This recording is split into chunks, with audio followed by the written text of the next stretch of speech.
wabarakatuh. Alhamdulillahillazi arsala rasulahu bil huda wa dinil haq lidhirahu ala dini kullihi walau karihal musyrikun. Allahumma shalli ala sayyidina Muhammadin al-fatih lima ughliqa wal khatim lima sabaq nasir haqqi bil haqqi wal hadi ila siratikal mustaqim wa ala alihi haqqa qadrihi wa miqdaril azim. Salatan taftahu lana biha abu baridha wa taisir. Mudah-mudahan Allah berikan kemudahan pada kita semuanya, amin. Terima kasih Pak Wadaina, Pak Kiai, sahabat-sahabat ikhwan semuanya. Di sini ada Pak Randi, ada Pak Tommy, Umi dan Bu Yaya. Januari, mudah-mudahan kita semuanya sama Allah dilindungi Allah Subhanahu wa taala. Suara saya kedengaran nggak Pak Riyadi? Kedengeran. Ya. Dengar bagus. Saya dihubungi oleh Pak Kiai Masrul Anhar ya untuk sedikit lah ngobrol, katanya kajian pada Rebuan ya. Mudah-mudahan saya sempat ya, karena memang ini lagi WFH juga kan, mahasiswa baru ya, banyak pekerjaan, tapi insya Allah saya sempatkan. Kebetulan saya lagi nyusun tentang buku Muslim minoritas di kawasan dunia Islam. Sebenarnya saya ahlinya adalah sejarah kawasan dunia Islam.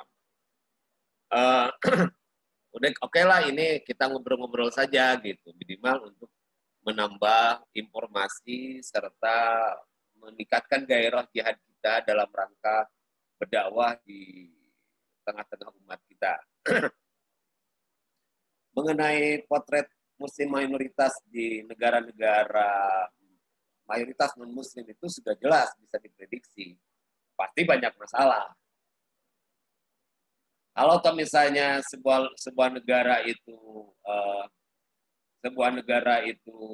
memberikan secara konstitusi adalah kebebasan beragama, tapi dalam hal-hal praktek tertentu banyak masalah yang sering kita dengar dan kita dapatkan secara informasi.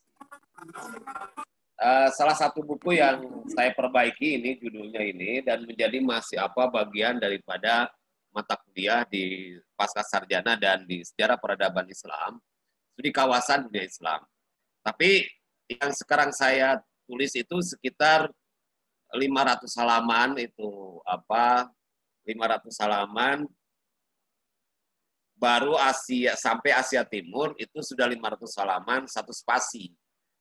Karena itu mungkin akan 2 jilid. Nah, pada kesempatan ini saya hanya ingin menjelaskan sedikit saja tentang gambaran bagaimana muslim minoritas. Saya sebutkan tadi, meskipun secara konstitusi negara itu memberikan kebebasan beragama, tetap ada masalah-masalah yang dihadapi. Katakanlah di Jepang secara konstitusi memberikan kebebasan beragama, tetapi dalam hal tertentu banyak masalah yang dihadapi. Misalnya tentang bagaimana menguburkan, mencari kuburan gitu, karena memang di situ Buddhis, ya kan, orang-orang Jepang sangat ketakutan dengan tercemarnya air pertanian atau air sumber kehidupan yang lainnya lewat kuburan gitu isunya. Begitu juga di Taiwan. Taiwan adalah sangat ramah terhadap Islam karena membutuhkan turis Islam, turis Muslim dari Asia Barat. Bahkan Taiwan sekarang ini lebih mengarah kepada kawasan selatan, Southern, di mana yang akan diprioritaskan adalah Indonesia. Muslim Indonesia cukup ramah, banyak masjid yang dibangun, termasuk juga restoran, masjid-masjid, mushola tidak jadi masalah. Bahkan ada masjid yang dibikin oleh para TKI kita, namanya Taqwa. Itu adalah mengumpulkan dari hasil-hasil kerja mereka, gitu kan.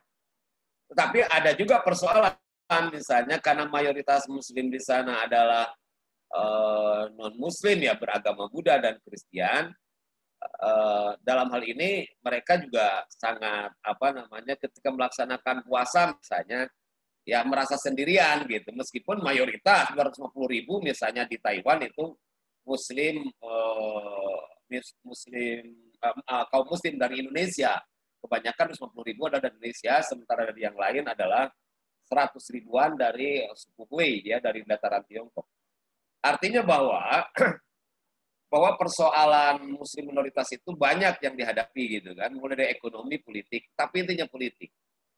Dalam sejarah peradaban manusia misalnya, bagaimana muslim yang tadinya mayoritas di Andalusia itu terusir ya, dengan Ratu Isabelanya bahkan dibunuh, dihancurkan, disiksa, bahkan diusir sampai ke Afrika Utara dengan sebutan bangsa Mor atau Moro ya, kalau di bahasa kita kenal ada istilah Moro, itu adalah dari asal daripada bahasa Mor ya, di Filipina misalnya. Begitu juga di India dan lain sebagainya, di Afrika Utara, itu ada banyak persoalan. Faktor utamanya ada faktor politik. Dalam konteks minoritas ini ada dua kelompok manusia muslim minoritas. Yang pertama adalah karena proses islamisasi yang lambat di sebuah kawasan tertentu. Katakanlah di Amerika atau di kawasan Eropa, itu ada proses yang lambat sehingga menjadi muslimnya minoritas di tengah-tengah mayoritas non-muslim. Kelompok yang kedua adalah kelompok yang tadinya mayoritas kemudian dicaplok secara politis ya, itu menjadi minoritas, tidak punya kuasa. Katakanlah misalnya di Filipina ya, kemudian juga di Myanmar ya, di suku Rakhine atau Arakan, juga Patani di selatan Thailand. Kalau Singapura misalnya itu juga proses politik menjadi sedikit karena pada waktu itu adalah Melayu ya pada awalnya, kemudian juga banyak migrasi orang-orang Tiongkok sebagai pekerja, kemudian juga ketika merdeka dari British masuk pada negara di Raja Malaysia, kemudian pada akhirnya juga memisahkan diri, tetap aja misalnya ada persoalan menjadi minoritas, karena menjadi minoritas meskipun tidak nampak. Nah, yang paling utama saya sebutkan tadi adalah faktor politik. Faktor politik ini yang membuat muslim minoritas sangat suram di sebuah negara tertentu. Katakanlah saya sebut, ambil saja Myanmar yang hari ini kita kenal dengan kata Rohingya. Berbagai macam penganiayaan itu bukan hal yang baru di Myanmar. Karena sebetulnya Myanmar pada masa itu ada sebuah wilayah yang disebut Rakhine atau negara bagian sekarang ini, negara bagian Rakhine atau Arakan, itu adalah sebuah kerajaan otonom. Pernah masuk pada kerajaan Bengal di bawah perwalian Mughal ya dari India. Tetapi dalam proses selanjutnya ada penaklukan, itu terjadi penindasan sangat mengerikan. Bahkan suku Burma sendiri, suku Myanmar sendiri, yang muslim aslinya juga ditindak. Dalam hal ini saya ingin menyampaikan ada beberapa kelompok muslim di Myanmar. Yang pertama muslim Barmat. Muslim Barmat itu adalah muslim yang asli. Dari suku Burma itu asli. Dia masuk Islam pada abad ke-8, ke-7, 8, 9, 10, 15. Setelah bertemu dengan bangsa Arab, Persia, maupun baik dari kaum pedagang maupun dari pendakwah itu sendiri, terutama dari orang-orang suci yang disebut kaum sufi. Ya. Kemudian yang kelompok kedua ada kelompok keturunan India. Keturunan India ini yang sering yang sering disamakan dengan Bengal. Padahal ada kelompok Bengal lain. Benggala itu sebuah kawasan dunia sekarang kerajaan Islam yang sekarang masuk pada Bangladesh dan masuk pada India ya, ada Benggala Timur dan Benggala Barat. Nah, turunan India ini sudah lama melakukan sebuah sudah lama hidup di Myanmar sebelum negara-negara atau kerajaan-kerajaan Hindu dan Buddha itu muncul misalnya. Nah, kemudian lama-kelamaan kelompok ini kan berkembang pesat, terutama pada masa British India dan India British dan masa Burma British atau Burma Britania gitu kan, di mana banyak orang yang migrasi dari orang-orang India ini. Yang ketiga adalah kelompok pantai. Mungkin kita agak mendengar asing. Pantai itu adalah sebutan Muslim Tionghoa. Kita sebut Muslim Tionghoa itu lebih duluan daripada kawasan yang lainnya. pada abad ke-7 dan 8 itu Muslim Tionghoa itu sudah orang-orang Tiongkok itu sudah masuk agama Islam pada abad ke-7 dan ke-8, di mana Sa'ad bin Abil Ubadah yang selama ini ditafsir sebagai Sa'ad bin Abil Waqqas itu salah. Yang menyebarkan Islam pertama itu Sa'ad bin Abil Ubadah di Guangzhou atau di Kanton yang kuburannya masih ada dalam Masjid Huaisheng. Itu adalah Sa'ad bin Abil Ubadah yang melakukan migrasi hijrah oleh Rasulullah ke Abyssinia, kemudian dia tidak pulang, tapi menyebarkan agama itu, tidak pulang ke Asia Barat atau ke Arab, tetapi dia menunggang kapal-kapal, bukan kapal nelayan, kapal perdagangan Persia dan Arab, dan sampailah di Kanton atau Guangzhou yang sekarang itu dan menyebarkan agama Islam di sana.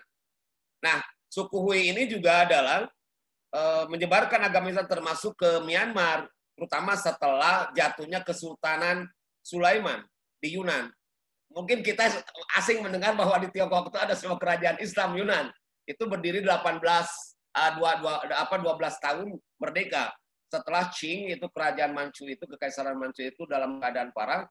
Kemudian dihancurkan dengan bantuan Prancis, dengan artileri yang besar, dan British tidak bisa membantu meskipun diminta bantuan pada masa itu. Nah, sisa-sisa itulah lari ke Myanmar, disebut menjadi salah satunya lari ke Myanmar karena sebelumnya sudah ada, yaitu kelompok Islam Yunan yang berperan sebagai karapan, dan secara khusus juga dia berkembang di negara-negara di selatan Myanmar disebut Muslim Pantai, gitu kan, pantai. Kemudian di Fanglong itu ada sebuah, di Panglong itu di daerah Myanmar Utara itu ada sebuah kota yang didirikan oleh suku Hui. Muslim Hui itu adalah Cina asli yang masuk Islam setelah suku Han itu.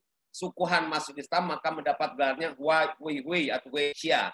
Jadi disebutlah suku Hui, gitu kan. Nah, yang keempat ada kelompok, saya sebut Myanmar aja sebagai kasus karena terlalu banyak ini. Yang keempat adalah kelompok Muslim Bengal dan Rohingya. Rohingya ini sebenarnya bukan hal yang baru, gitu kan. Rohingya itu adalah sebuah kata dari bahasa India dan bahkan yaitu untuk menuju pada wilayah Arakan, Rongga. Dan itu sebetulnya perpaduan Muslim Rohingya itu adalah perpaduan keturunan Persia, Arab, India, dan Burma Asia atau Rakhine. Rakhine itu sendiri pada Bengal, bukan hal yang baru. Dan yang keenam adalah kelompok Muslim Melayu. Kelompok Muslim Melayu itu adalah Melayu Kedah. Bahasanya bahasa Kedahan, tidak bicara makan, tidak bicara macam apa, tetapi makan, macam apa gitu. Itu Kedahan, bahasa hampir sama dengan bahasa Indonesia. Nah, kelompok Muslim yang 6 ini yang paling sangat mengerikan adalah penindasan itu terhadap Muslim Rohingya. Tetapi bukan hal yang baru. Terhadap Muslim pada umumnya, ketika misalnya kerajaan kekaisaran Bainaung menghancurkan Bago, di mana pada masa sudah banyak komunitas Islam sebelum datang Hindu itu ada sebuah aturan ya oleh kerajaan Bainaung, yaitu melarang tentang praktek makanan halal, sehingga banyak yang dibunuh, banyak yang ditangkap. Menyembelih tidak boleh, Idul Adha tidak boleh, karena dalam ajaran Buddha Theravada yang kebetulan di Myanmar itu adalah Buddha Theravada yang banyaknya, itu kan dianggap kekerasan kalau menyembelih itu. Itu juga banyak masalah. Ketika abad ke-18 Alungpaya dari dinasti Konbaung itu menaklukkan, juga ada praktek seperti itu, melarang praktek makanan halal dan Idul Adha. Kemudian pada raja yang ke-6 dari dinasti Konbaung abad ke-19 itu lebih parah lagi, ketika menaklukkan daerah Arakan itu 4 Muslim ulama dan ratusan itu dibunuh, gitu kan, karena dia tidak bersedia memakan babi, gitu kan. Nah, perkembangan selanjutnya ketika pada masa Inggris ada sedikit lega, gitu kan, di mana posisi umat Islam secara politis ditempatkan pada birokrasi, gitu kan, oleh Myanmar Britania. Tetapi pada 1930 dalam keadaan resesi, gitu. Resesi ekonomi dunia muncul xenofobia, dan sebelum perang dunia kedua itu terjadi kan, yang antinya terjadi kerusuhan dan xenofobia Islam dan sekaligus juga anti-Islam, dan intinya pada awalnya adalah anti India, tapi selanjutnya adalah berkembang dia menjadi anti Muslim sehingga 1938 terjadi kerusuhan yang sangat merugikan umat Islam. Dan disitulah mulai umat Islam nih, kalau sudah dunia merdeka, perang dunia kedua gimana nih? Nah, terutama Arakan Utara itu atau Rakhine itu adalah 70%, 80% itu dihuni oleh umat Islam. Di antaranya Rohingya yang paling dominan. Ini gimana nih ke depannya ini? Apa bergabung terhadap India dan Pakistan atau merdeka sendiri? Pernah dilakukan oleh kelompok-kelompok misalnya para elit Rohingya atau Rakhine itu, Rakhine atau Arakan itu negosiasi dengan Ali Jinnah, tetapi Ali Jinnah menolak pada 1947. Setelah Myanmar merdeka, itu yang sangat fatal adalah Muslim Rohingya itu tidak diakui sebagai warga negara karena diidentifikasikan sebagai Bengal, padahal bukan Bengali gitu kan, dan dicabut itu kan. Ketika merayakan kemerdekaan, Rohingya tidak dimasukkan sebagai 130 etnis membentuk sebuah persatuan Myanmar gitu atau Burma pada masa itu. Dan terus berkembang hingga ketika Perdana Menteri UNU menyatakan bahwa Rohingya akan diakui, tetapi ada kudeta junta militer 1962, itu melahirkan sebuah malapetaka yang sangat besar sampai hari ini.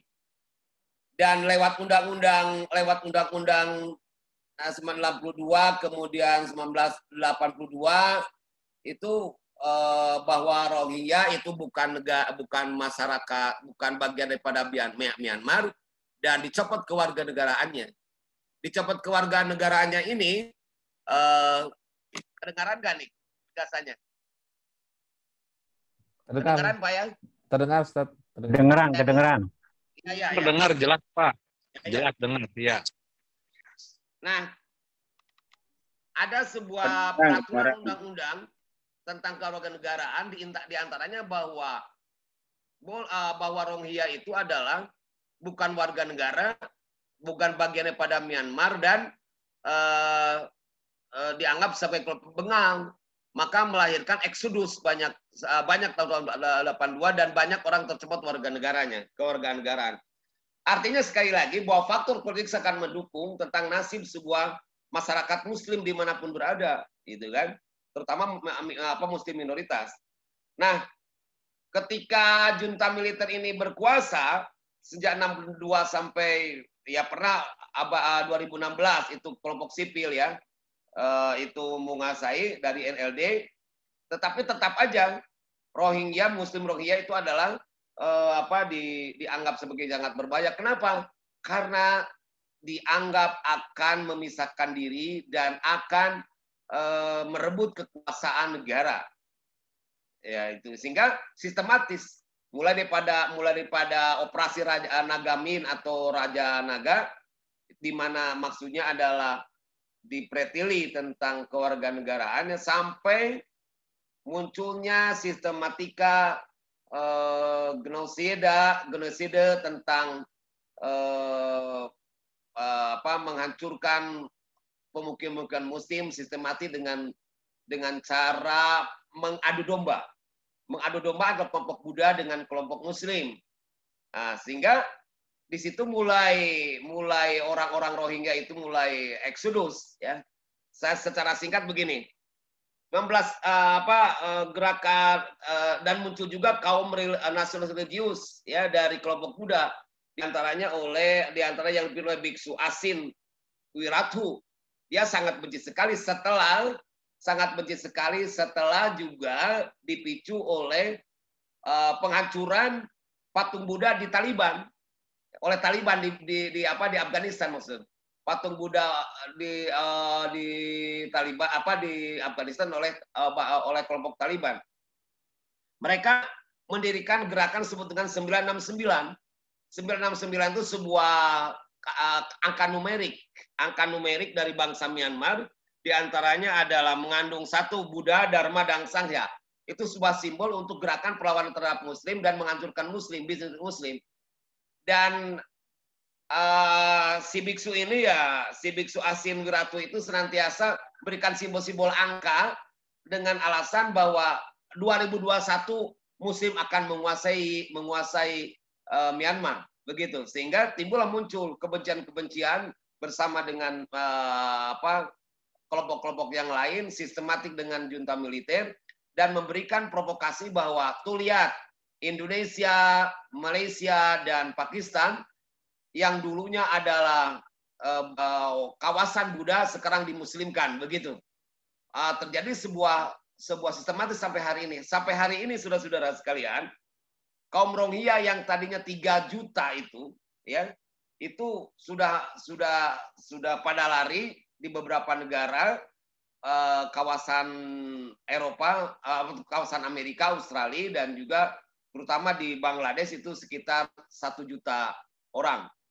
Nah, bahkan kelompok nasionalis Buddha ini melakukan sebuah rekayasa kerjasama dengan kelompok nasionalis yang lainnya, yaitu yang saya sebut tadi dengan sebutan kata-kata Mabata dari Myanmar, kemudian Bodubala Sena dari Sri Lanka, dan saya baca ini saya nggak kuat, nggak ngerti ini. Rashihya Swam Sewaksan dari Hindu ultranasionalis dari India, dan itu melakukan sebuah kolaborasi sistematik bagaimana umat Islam Rohingya ini dihancurkan. Saya sebut Muslim Rohingya itu sebuah kelompok Muslim etnis yang di dunia ini tidak punya negara dan tidak punya negara. Nah, faktor yang utama sekali adalah faktor politik. Nah, ini sebagai sebuah cermin bagi kita, faktor kekuasaan ini penting bagi umat Islam. Terutama di Indonesia hari ini yang mayoritas. Jangan-jangan suatu saat ketika kita tidak berkuasa secara politis, ya boleh jadi kita akan dibabat habis. Ya, ini sebuah contoh saja. Nah, mudah-mudahan dengan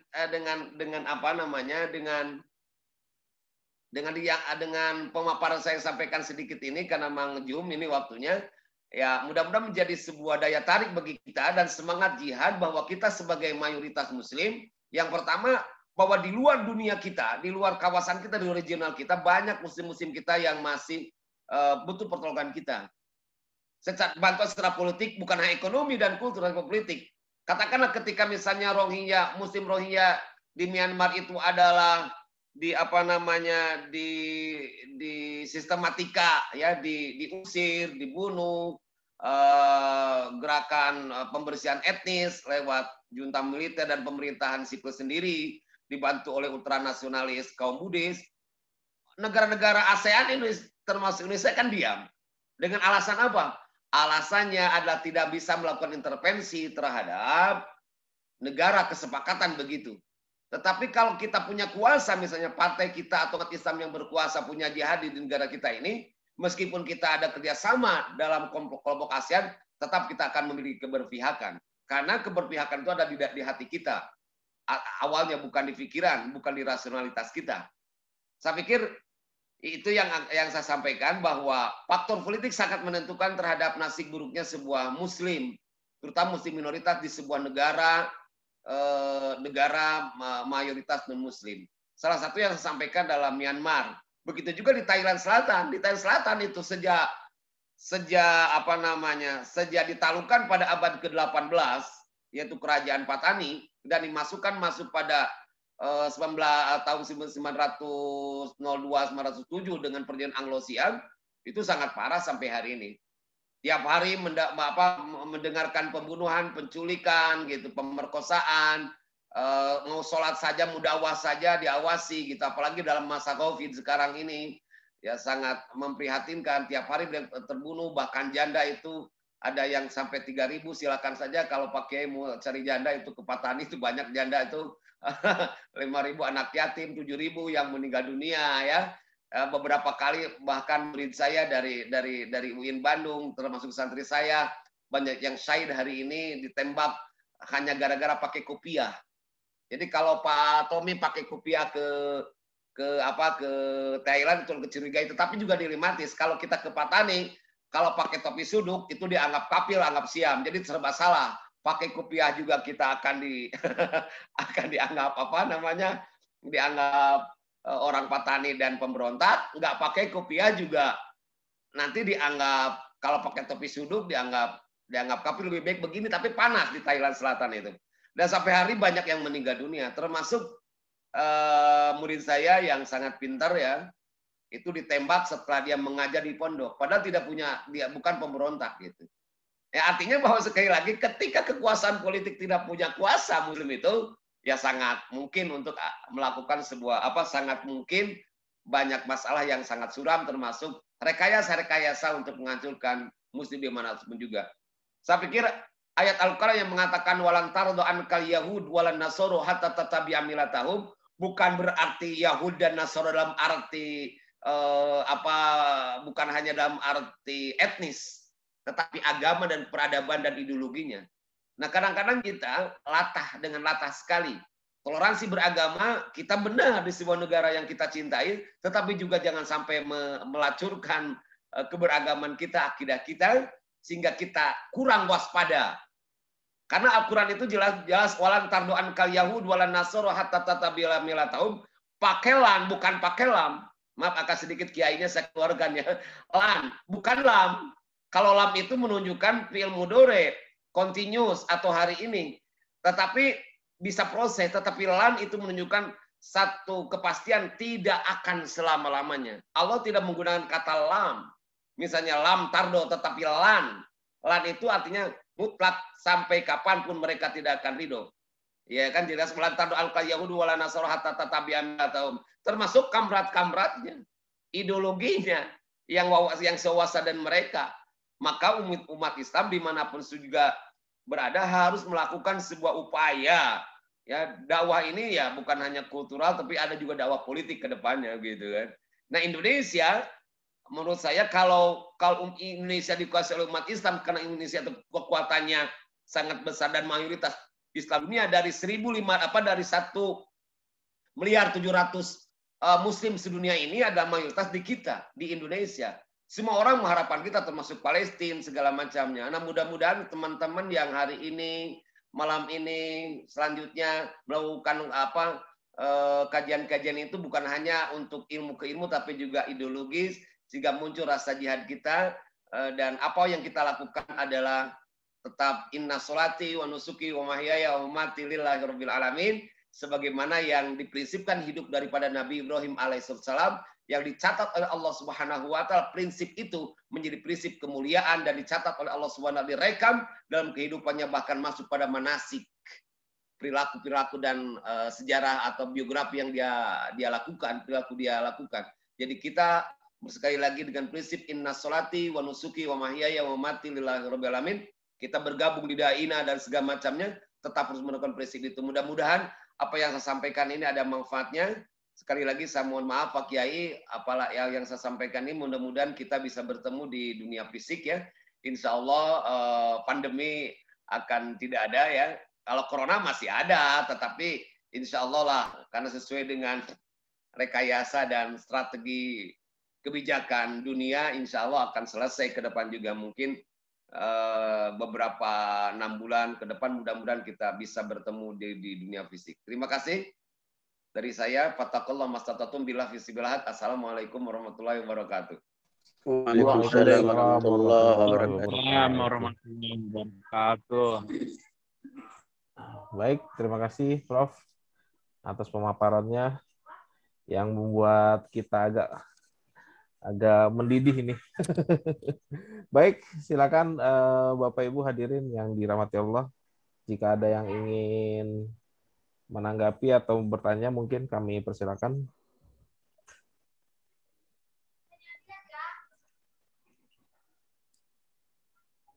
Monggo. Silakan. Assalamualaikum warahmatullahi wabarakatuh. Waalaikumsalam. Pak, siapa? apa kabar? Alhamdulillah, bil khair. Saya ini peminat sejarah tapi belum sekolah gitu. Bisa dengan saya. Bisa dengan saya lewat Zoom. Saya katakan ke teman-teman. Lewat Pak Tommy juga tuh. Siap, Prof. Pak Zul kan ada di situ, Pak Zul Syukur itu, Pak Dato.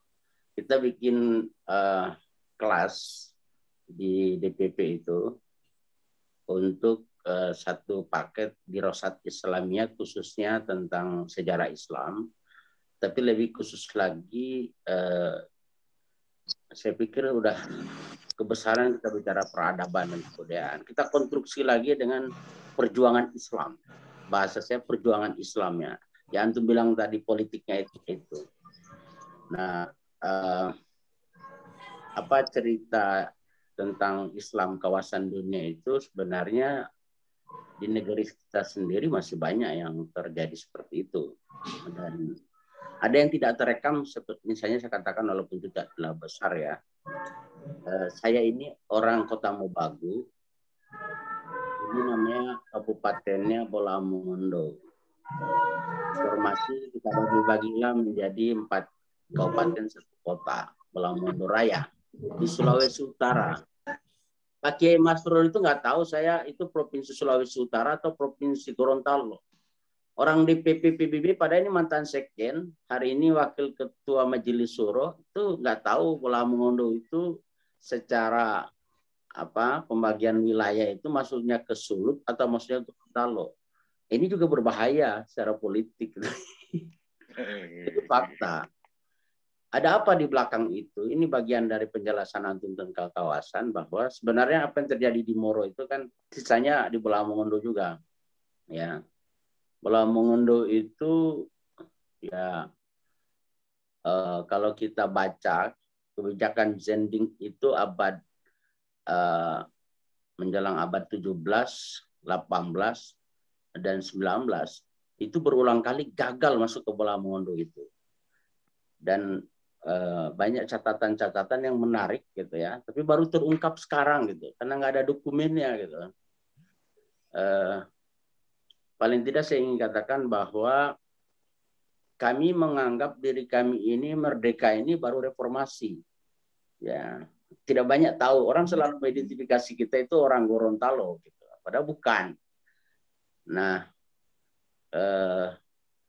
saya ingin mengungkapkan ini bahwa di balik itu semua ya kekuatan politik, kekuatan provokasi ya, dan justru akses kepada dunia untuk mendapatkan pendidikan yang baik dan mendapatkan informasi yang luas agar tumbuh generasi yang terdidik ya, itu memang terus-menerus dihajar. Dan kalau tadi walantardo angkal Yahud wala Nasara itu terjadi betul di Bolamongondo seperti itu.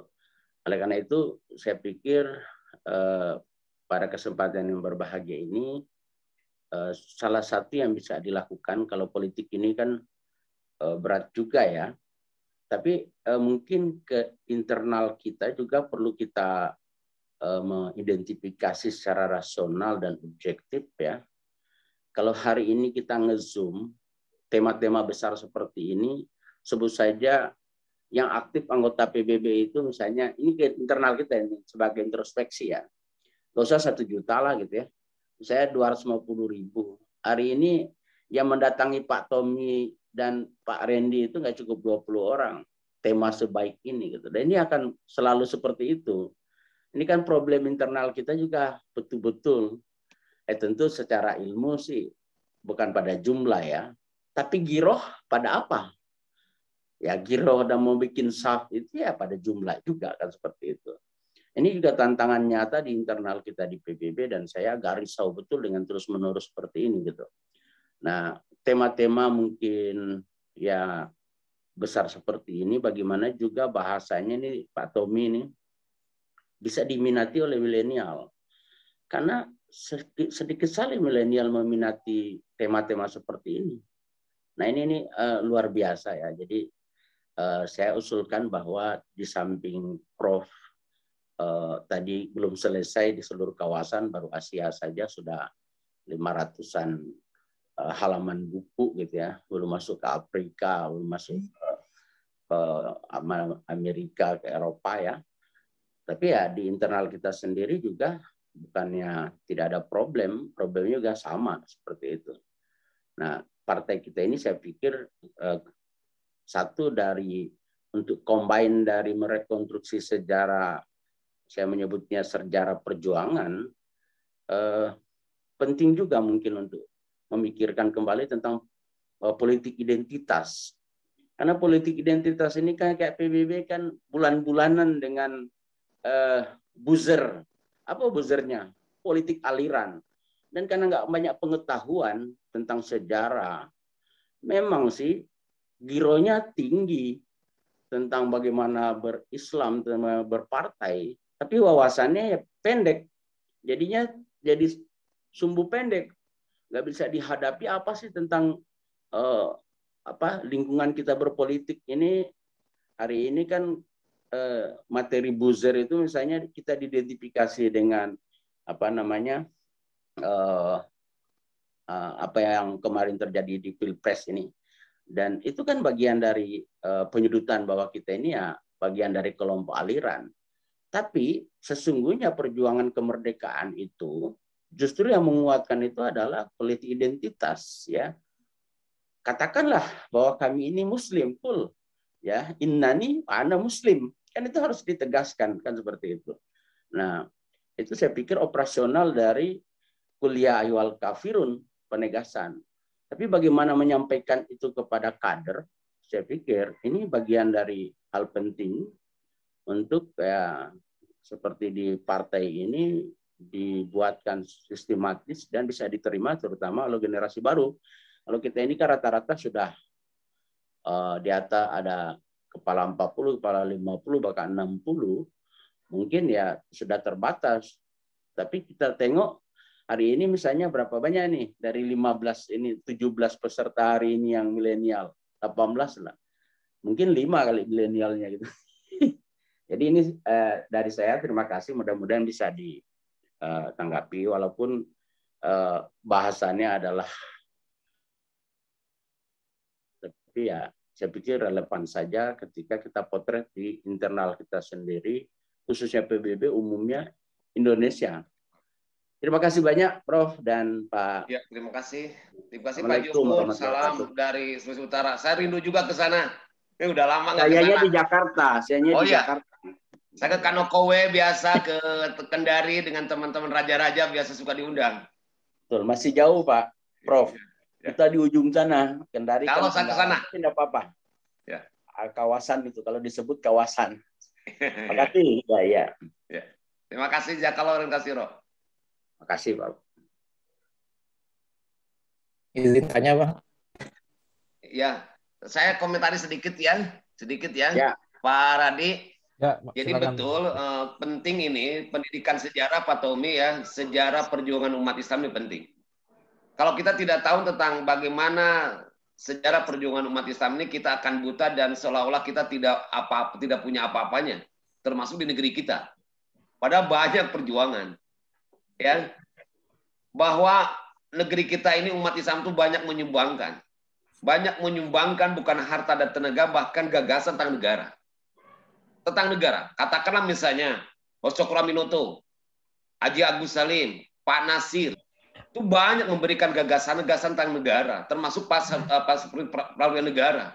Kalau tidak ada umat Islam yang pada masa itu, ya mungkin tidak akan ada NKRI menurut saya. Sejak zaman awal, sejak zaman pergerakan misalnya, bahkan sebelum pergerakan, siapa yang melakukan respon melakukan respon challenge terhadap, kalau kata Toimbi, melakukan respon terhadap tantangan datangnya kolonialisme, kapitalisme. Baik pada masa kapitalisme penjajahan atau imperialisme klasik yang didasarkan pada agama, kekuasaan, mencari emas dan kekayaan, glory, gold, ya, sampai kepada masa imperialisme. Ya, umat Islam yang paling terdepan di Nusantara ini. Di Nusantara ini saya sebut. Indonesia adalah sebuah negara baru, Malaysia negara baru, ya kan, Brunei negara baru. Yang dulunya adalah ketika sebelum Indonesia, sebelum negara-negara kebangsaan ini adalah kerajaan-kerajaan Islam. Kerajaan-kerajaan Islam. Kita masih beruntung, umat Islam Indonesia, umat Islam di Nusantara ada negara Republik Indonesia. Ada negara Malaysia dan Brunei Darussalam. Coba saudara kita yang dulunya misalnya, maaf aja, Muslim yang dulunya mayoritas di Singapura, yang dulu bagian daripada kerajaan Bintan, kerajaan Riau, sekarang bagaimana mereka? Betul mereka ada dalam keadaan ekonomi yang cukup bagus, tapi mereka tetap aja banyak masalah yang dihadapi. Tidak sebebas kita di negara mayoritas kita yang Muslim. hasil produk perjuangan para pemimpin kita, para ulama kita. NKRI saja yang kita hari ini begini adanya, ya cukup bagus dibandingkan dengan negara-negara yang lain terhadap umat Islam, keberpihakan terhadap Islam. Maaf aja kalau secara kultural misalnya, negara Turki, negara Arab, yang mayoritas Muslim dan mendektumkan sebagai negara Islam, nggak ada misalnya pengajian banyak seperti Muludahan, Rajabani tengah jalan. Wah, diusir mereka. 5 orang kumpul aja diusir mereka.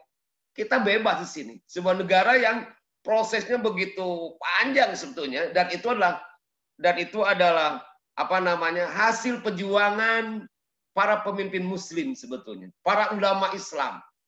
Para ulama Islam termasuk lahirnya Pancasila dengan berat hati mencoret, menjalankan ketuhanan yang bersyariat Islam itu, ya, Piagam Jakarta, untuk menjalankan kewajiban menjalankan bagi pemeluknya itu, ya sebut itu, ya singkat saja tepatnya, itu kan sebuah berat. Demi apa? Demi persatuan umat, demi persatuan Indonesia, melahirkan sebuah negara yang kita hormati, dan karena mayoritas Muslim di sini. Nah, ini penting menurut saya. Sejarah perjuangan umat Islam harus kepada kelompok milenial atau kelompok anak-anak itu. Kenapa? Disajikan dengan film-film Pak Tommy, ya, dengan gaya-gaya Instagram, dengan gaya yang singkat, yang menarik. Saya pikir bisa memberikan politik identitas, ideologi identitas kita. Kalau kita tidak tahu identitas kita, ya, dalam teori perang misalnya, saya bicara bisa jihad, dalam teori perang, dan teori konflik, teori kelas, teori Karl Marx misalnya, atau teori Ali Syariati, kita tidak bisa tahu mana lawan dan kawan. Kalau kita tidak tahu politik identitas, tidak tahu tentang ideologi kita, tidak tahu tentang kelas kita. Nah, selama ini kita kadang-kadang tidak tahu kelas kita. Karena sejarah tidak lagi menjadi sebuah sebuah primadona gitu. Bahkan ada kasus-kasus kemarin misalnya di Kemendikbud yang sampai tokoh Muslim dari Nahdlatul Ulama, Hasyim Asy'ari tidak dimasukkan. Itu ada apa? Yang ada di balik itu ada apa? Karena sejarah ini penting. Sejarah ini penting untuk membuat identitas diri Muslim, juga sekaligus memupuk ideologi, kesadaran. Ini penting, sejarah. Sejarah sebagai sebuah alat sekaligus media untuk melahirkan sebuah identitas diri sangat penting diajarkan. Ya, saya sebut tadi sejarah perjuangan umat Islam. Mulai daripada sejarah umat Islam dunia, kawasan, sampai kepada Nusantara, sampai kepada detik-detik di Konstituante, sampai kepada hari ini mengapa kita tidak punya kuasa. Di situ ada sejarah. Sejarah bukan hanya kronologis. Saya sebut sejarah itu terbagi dua. Ada history of event, yaitu peristiwa-peristiwa yang tidak bisa ditolak, seperti misalnya Perang Diponegoro tahun sekian-sekian, atau peristiwa proklamasi. Tetapi ada yang kedua, history of analysis. History of analysis inilah yang penting kita pahami. Ada event, kronologi sejarah, ada history of analysis. Ini penting untuk kita pahami, disampaikan, ditransformasikan kepada generasi muda kita hari ini. Kalau generasi Muslim hari ini tidak tahu sejarah, wah, bahaya. Rasulullah SAW melalui Quranul Karim dijelaskan, ya, atau Allah Subhanahu wa taala jelaskan, inna fi qasasihim, di dalam kisah-kisah mereka itu ada apa? Ada ibrah, kata Allah Subhanahu wa taala. Bahkan banyak dalam Al-Qur'an ayat-ayat mengandung sejarah. Katakanlah misalnya ila fi Quraisyin ila fi mrihata sitai musim, itu ada hubungan sejarah. Idza ja'a nasrullahi wal fathu itu sejarah. Saya pikir begitu saja, Prof. Saya mungkin ini waktunya mau habis, ya. Terima kasih, mudah-mudahan ada manfaatnya ke depannya. Terima kasih. Assalamualaikum warahmatullahi wabarakatuh. Waktunya masih panjang, Prof. Nyaman. Gitu. Oh gitu. Masih sampai setengah 6. Jam sampai jam 5 kan. Assalamualaikum, Prof. Izin, Prof. Aduh. Ya. Izin, Prof. Siapa Ya, mau masuk? Mas Tommy, silakan. Prof, kalau ngomongin sejarah, aneh-aneh, Bang. Kalau misalkan bahas sejarah Islam, berarti kan kita kayak sebenarnya tidak bisa lepas dari sejarah global ya Prof ya, sejarah dunia ya, ya Prof. Kalau Ya. misalkan materi kita tentang apa namanya Islam minoritas di negara non Muslim, nah ini saya jadi ingat dengan sejarah Islam di Afrika Selatan, Prof. Dari Ya. bukunya Abdul Qadir Thoyyib ya. Dia nulis buku tentang Islamic Resurgence in South Africa, the Youth Islamic Movement. Jadi ada di Afrika Selatan itu masa-masa rezim apartheid itu dibentuk suatu pergerakan pemuda Islam ya Prof. Nah, setelah rezim apartheid tumbang, justru orang-orang Islam ini yang malah berperan penting di dalam pembangunan sebutlah kita dengan rezim demokratisnya Nelson Mandela gitu. Jadi masyarakat Muslim di Afrika Selatan itu yang jumlahnya mungkin di bawah 20% atau di bawah 15%, tapi sudah mereka dapat kursi di kementerian, di kabinet Nelson Mandela mungkin sekitar 7 atau 11 orang gitu. Dan ini saya pikir suatu perjuangan juga ya bagi kelompok Muslim di Afrika Selatan, di mana mereka minoritas tapi justru berperan penting dalam sistem pemerintahan setelah rezim apartheid itu tumbang. Dan bagaimana di Asia Tenggara, Prof? Nah, ini saya jadi ingat mungkin Profesor kenal dengan Dr. Faris Nur dari NTU, yang dia sempat bilang tentang kenapa Muslim Islam di Asia Tenggara itu tidak bisa maju gitu ya. Karena memang kalau menurutnya itu pemerintah atau negara itu takut dengan Islam karena dua hal. Yang pertama, Islam bisa memunculkan suatu revolusi, dan kedua Islam menggerakkan massa dengan berbagai dengan berbagai tujuan gitu. Nah, menurut Prof sendiri bagaimana Prof dengan kondisi kita yang sebenarnya kita masyarakat Muslim justru terbesar gitu ya, tapi sebenarnya tidak bisa berbuat saya kira tidak bisa berbuat yang benar-benar significantly untuk kehidupan masyarakat, terutama sebutlah misalkan tentang korupsi dan segala macam, ekonomi terutama ya, dan juga lingkungan hidup. Mungkin segitu dulu, Prof. Terima kasih. Ya, terima kasih, Pak Mas Tommy, bagus tuh. Memang pertama Afrika Selatan itu kan 3%. Muslimnya 3% dari jumlah populasi penduduk 60 juta. Nah, itu kecerdasan dari Muslim Afrika Selatan sama dengan di Inggris. Dia punya partai ya, punya parlemen gitu kan, bahkan di Itali. Kecerdasan juga di situ ya. Itu punya hakim tersendiri, negosiasi. Hakim sendiri dan Muslim, dari Muslim. Nah, di sini politik bukan hanya kekuasaan dalam arti untuk mereka kekuasaan itu bukan hanya dengan kekuatan mayoritas saja. Tapi juga ada dalam politik diajarkan ada prinsip-prinsip, ada disebut negosiasi, lobbying di situ. Dengan kekuatan intelektual, kekuatan keuangan, ekonomi dan sebagainya. Nah, bagaimana di Indonesia sekarang atau Asia Tenggara pada umumnya? Umat Islam Asia Tenggara ini, kaum Muslim Asia Tenggara, kawasan Asia Tenggara ini adalah terbanyak.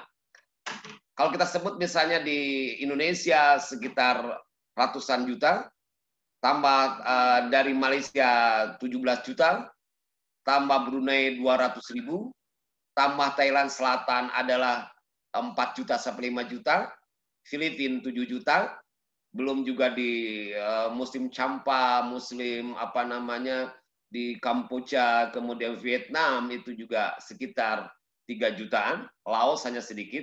Nah, kalau disatukan banyak sekali. Persoalannya apa?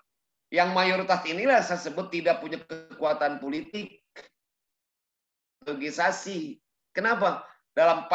Kalau saya melihat dari satu faktor saja, kekalahan kita itu tidak bersatu. Saya sebut tadi politik aliran itu sangat berkembang ini.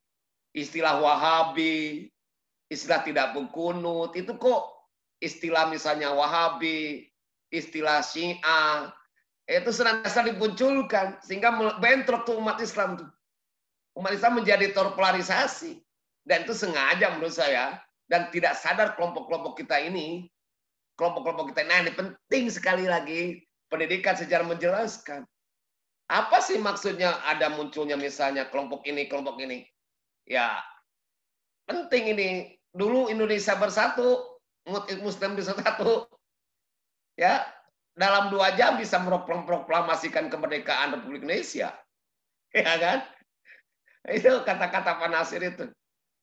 Makanya kalau di kami ya, maaf, saya dari program Islam Tamim dari Syarikat Islam, yang pertama itu adalah persatuan dalam umat Islam, bukan persatuan umat Islam, persatuan dalam umat Islam. Kalau masalah furu'iyah, mau sholat utak-utakan gitu, yuhari kuhat, itu adalah syariah yang biasa itu terjadi. Mau sufi pakai tasbih, tidak pakai tasbih, mau pakai sayyidina, itu adalah sebuah interpretasi. Nah, yang ini kesadaran ini yang perlu dibentuk bahwa persatuan itu penting. Dari dulu, kenapa umat Islam tidak punya kuasa? Karena tidak bersatu. Adapun misalnya ada tantangan eksternal dari ideologi yang lain, politik aliran, sebut dalam konstituante, misalnya saya melihat dari Ibroh di konstituante misalnya, atau pada penghapusan satu ayat, satu pasal dari Piagam Jakarta, ya, ayat ke-1. Sila ke-1 kalau sekarang ini ya. Itu kan kenapa? Karena umat Islam tidak bersatu.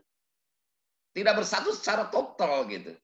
Ini penting, kebersamaan penting. Makanya di sini pendidikan sejarah ini pendidikan sejarah itu bukan meretas, melebar, tidak ini penting pendidikan sejarah. Saya sebut tadi Pak pertanyaan pertama ini. Pendidikan sejarah, pengajaran sejarah, kajian sejarah itu adalah melintasi batas-batas teologi, batas-batas fikih, batas-batas yang lainnya. Bahwa umat Islam ini bagian. Ini penting kesadaran ini. Menurut saya penting ya. Jadi kenapa kita tidak punya kuasa secara politik, maka akhirnya juga tidak punya kuasa pada yang lain. Yang selanjutnya tidak didukung dengan kemampuan ekonomi. Kemampuan ekonomi kita kan juga secara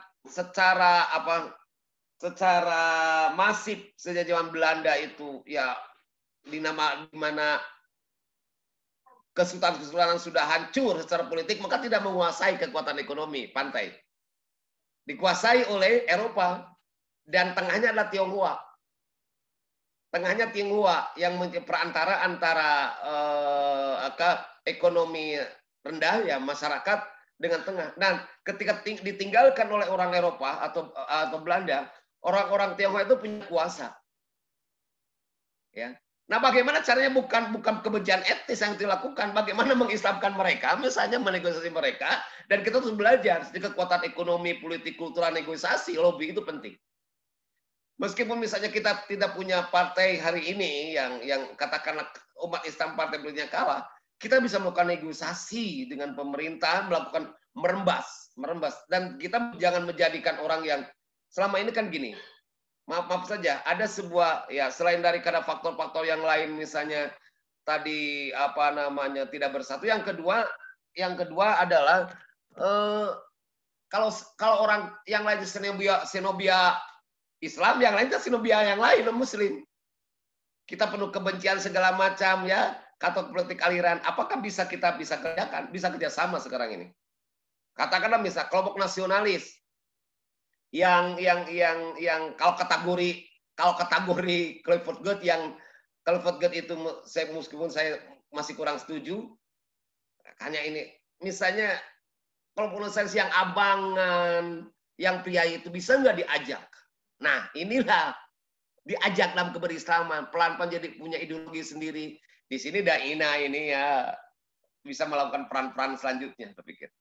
Ini penting sekali lagi pendidikan sejarah untuk membangkitkan semangat kita berjuang. Jihad kita bisa berjuang, insya itu sangat penting. Hidup kita ini adalah perjuangan.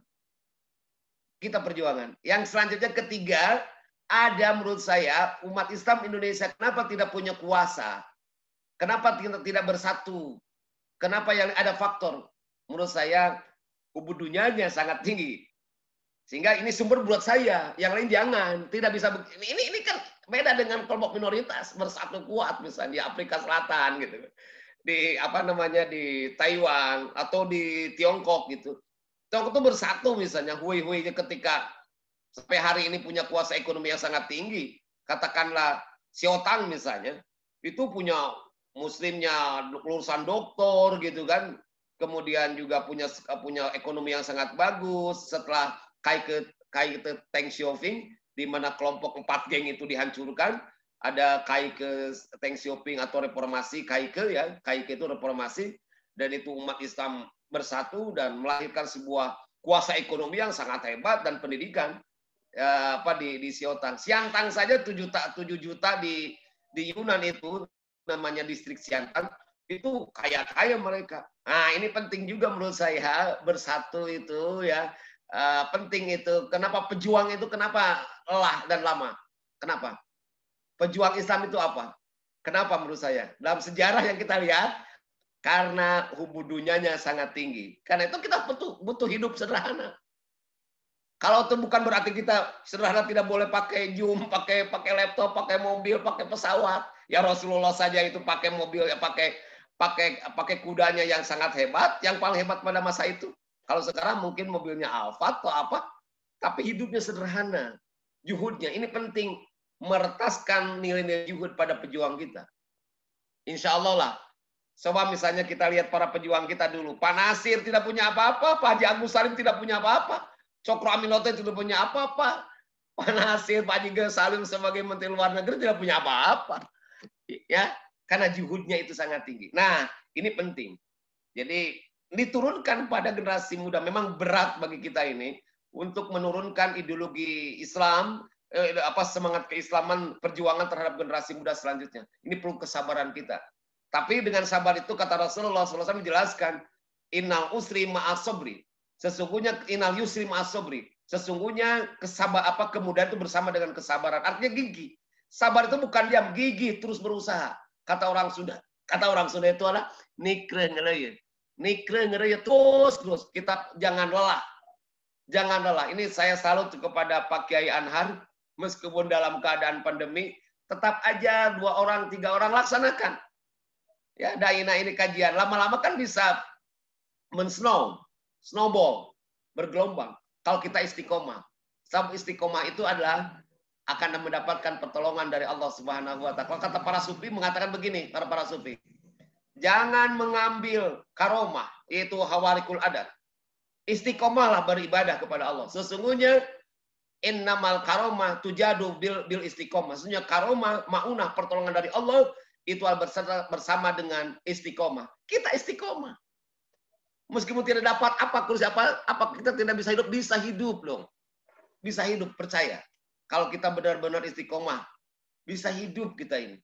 Saya pikir itu saja. Mudah-mudahan ini, saya jadi dengan pertanyaan Pak Tommy, dengan pertanyaan Pak dari Sulawesi Utara, jadi menggugah juga semangat kita. Ini penting nih, Zoom ini, pertemuan kita ini. Nah, sehingga sharing bukan hanya sharing ilmiah, sharing semangat perjuangan, sharing semangat giroh kita gitu terhadap agama kita. Sehingga cahaya hati kita ini, cahaya nur ya, atau nur keimanan terus terang benderang. Sampai gitu saja Pak Tommy. Ini 5:30 nih. Saya ditemui yang lain. Gimana Pak Kiai? Gimana apa yang saya sampaikan? Mana Pak Kiai nih? Pak Kiai. Baik. Terima kasih Prof. Baik. Mas Randi gimana? Terima kasih Prof. Ya, sepertinya Prof ada agenda lain. Saya terima kasih ya, saya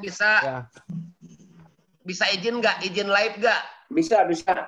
Ya, terima kasih. Terima kasih Prof. Terima kasih Prof. Terima kasih Prof. Di fisik ya. Barakallahu li wa lakum.